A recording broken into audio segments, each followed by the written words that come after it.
ഇന്ന് നമ്മൾ വായിച്ച് ധ്യാനിക്കുക ജോബിന്റെ പുസ്തകം 28ഉം 29ഉം അധ്യായങ്ങളാണ്. അധ്യായം 28 ജ്ഞാനത്തിന്റെ നിഗൂഢത. വെള്ളി കുഴിച്ചെടുക്കുന്ന ഖനികളും സ്വർണം ശുദ്ധീകരിക്കുന്ന സ്ഥലങ്ങളുമുണ്ട്. ഇരുമ്പ് ഭൂമിയിൽ നിന്നെടുക്കുന്നു, ചെമ്പ് അതിന്റെ അയിരിൽ നിന്ന് ഉരുക്കിയെടുക്കുന്നു. മനുഷ്യൻ അന്ധകാരത്തെ വകവയ്ക്കാതെ കൊടും തമസിന്റെ അങ്ങേ അതിർത്തിയിൽ അയിരിനു വേണ്ടി തിരയുന്നു. മനുഷ്യവാസമുള്ള പ്രദേശങ്ങളിൽ നിന്ന് അകലെ താഴ്വരയിൽ അവർ ഖനികൾ കുഴിക്കുന്നു. അവരെ യാത്രക്കാർ വിസ്മരിച്ചുപോയി. അവർ മനുഷ്യരിൽ നിന്നകലെ ഖനികളിൽ കയറിൽ തൂങ്ങിക്കിടന്ന് പണിയെടുക്കുന്നു. ഭൂമിയിൽ നിന്ന് ആഹാരം ലഭിക്കുന്നു, എന്നാൽ അതിന്റെ അധോഭാഗം അഗ്നിയിലാലെന്ന പോലെ തിളച്ചു മറിയുന്നു. അതിന്റെ കല്ലുകൾക്കിടയിൽ ഇന്ദ്രനീലവും സ്വർണത്തരികളും ഉണ്ട്. കഴുകൻ ആ വഴി അറിയുന്നില്ല, പ്രാപ്പിടിയൻ അത് കണ്ടിട്ടില്ല. ഘോരമൃഗങ്ങൾ ആ വഴി നടന്നിട്ടില്ല, സിംഹവും അതിലെ പോയിട്ടില്ല. മനുഷ്യൻ തീപ്പാറയിൽ കൈവയ്ക്കുന്നു, അവൻ പർവ്വതങ്ങളെ വേരോടെ മുറിച്ചു കളയുന്നു. പാറയിൽ അവൻ ചാലുകൾ കീറുന്നു. വിലപിടിച്ച ഓരോ പദാർത്ഥവും അവന്റെ കണ്ണിൽ പെടുന്നു. വെള്ളം ഒലിച്ചിറങ്ങാത്ത വിധം അവൻ അരുവികൾക്ക് അണകെട്ടുന്നു. മറഞ്ഞിരിക്കുന്നവ അവൻ പുറത്തെടുക്കുന്നു. എന്നാൽ ജ്ഞാനം എവിടെ കണ്ടെത്തും? അറിവിന്റെ സ്ഥാനം എവിടെ? അങ്ങോട്ടുള്ള വഴി മനുഷ്യൻ അറിയുന്നില്ല. ജീവിക്കുന്നവരുടെ നാട്ടിൽ അത് കണ്ടുകിട്ടുകയുമില്ല. അഗാധത പറയുന്നു, അത് എന്നിലില്ല. സമുദ്രം പറയുന്നു, അത് ഇവിടെയില്ല. സ്വർണം കൊടുത്താൽ അത് കിട്ടുകയില്ല, വെള്ളി തൂക്കിക്കൊടുത്താലും അതിന്റെ വിലയാവുകയില്ല. ഓഫീർ പൊന്നും ഇന്ദ്രനീലവും ഗോമേതകവും അതിന്റെ വിലയ്ക്ക് തുല്യമല്ല. സ്വർണത്തിനും സ്ഫടികത്തിനും അതിനോട് സമാനതയില്ല. തങ്കം കൊണ്ടുള്ള ആഭരണങ്ങൾക്ക് വേണ്ടിയും അത് കൈമാറാൻ പറ്റുകയില്ല. പവിഴത്തിന്റെയോ പളുങ്കിന്റെയോ പേര് പറയുക പോലും വേണ്ട. ജ്ഞാനം മുത്തിനേക്കാൾ അമൂല്യമാണ്. എത്യോപ്യയിലെ പുഷ്യരാഗത്തെയും ഇതിനോട് താരതമ്യപ്പെടുത്തുക സാധ്യമല്ല. തങ്കം കൊണ്ടും അതിന്റെ വില നിശ്ചയിക്കാൻ കഴിയുകയില്ല. അപ്പോൾ ജ്ഞാനം എവിടെ നിന്ന് വരുന്നു? അറിവ് എവിടെ സ്ഥിതി ചെയ്യുന്നു? ജീവിക്കുന്നവരുടെ കണ്ണിൽ നിന്ന് അത് മറയ്ക്കപ്പെട്ടിരിക്കുന്നു. ആകാശപ്പറവുകൾക്കും അത് അഗോചരമാണ്.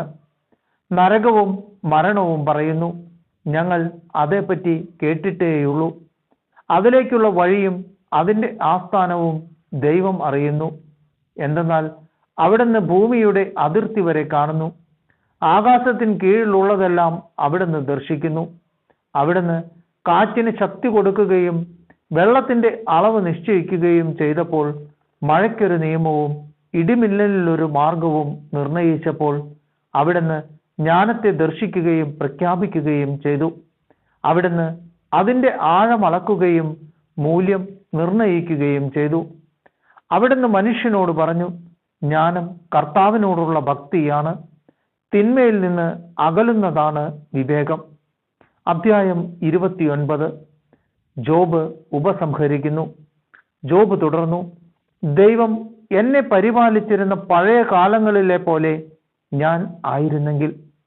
അക്കാലത്ത് അവിടുന്ന് തന്റെ ദീപം എൻ്റെ ശിരസിന് മുകളിൽ തെളിയിക്കുകയും ഞാൻ അവിടുത്തെ പ്രകാശത്താൽ അന്ധകാരത്തിലൂടെ നടക്കുകയും ചെയ്തു.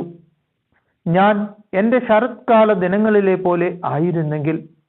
അന്ന് ദൈവത്തിന്റെ സൗഹൃദം എൻ്റെ കൂടാരത്തിന്മേൽ ഉണ്ടായിരുന്നു. സർവശക്തൻ എന്നോടുകൂടെ ഉണ്ടായിരുന്നു. എൻ്റെ സന്താനങ്ങൾ എനിക്ക് ചുറ്റുമുണ്ടായിരുന്നു. എൻ്റെ പാദങ്ങൾ പാലുകൊണ്ട് കഴുകി. പാറ എനിക്ക് വേണ്ടി എണ്ണ പകർന്നു തന്നു. ഞാൻ നഗര കവാടത്തിന് പുറത്തു വന്നു. പൊതുസ്ഥലത്ത് ഞാൻ എൻ്റെ ഇരിപ്പിടം ഒരുക്കി. യുവാക്കൾ എന്നെ കണ്ട് പിൻവാങ്ങി, വൃദ്ധർ എഴുന്നേറ്റ് നിന്നു. പ്രഭുക്കൾ വാപൊത്തി മൗനം ഭജിച്ചു. ശ്രേഷ്ഠർ ശബ്ദമടക്കുകയും അവരുടെ നാവ് അണ്ണാക്കിനോട് ഒട്ടിച്ചേരുകയും ചെയ്തു. എന്നെക്കുറിച്ച് കേട്ടവർ എന്നെ പുകഴ്ത്തി. എന്നെ കണ്ടവർ അത് സ്ഥിരീകരിച്ചു. എന്തെന്നാൽ നിലവിളിക്കുന്ന ദരിദ്രനെയും നിരാശ്രനായ അനാഥനെയും ഞാൻ രക്ഷിച്ചു. നശിക്കാറായിരുന്നവർ എന്നെ അനുഗ്രഹിച്ചു. വിധവയുടെ ഹൃദയം ആനന്ദഗീതം ആലപിക്കാൻ ഞാൻ ഇടയാക്കി. ഞാൻ നീതി അണിഞ്ഞു, അതെന്നെ ആവരണം ചെയ്തു. നീതി എനിക്ക് അങ്കിയും തലപ്പാവുമായിരുന്നു. ഞാൻ കുരുടന് കണ്ണുകളും മുടന്തന് കാലുകളുമായിരുന്നു. ദരിദ്രർക്ക് ഞാൻ പിതാവായിരുന്നു. എനിക്ക് അപരിചിതനായവന്റെ വ്യവഹാരം ഞാൻ നടത്തി.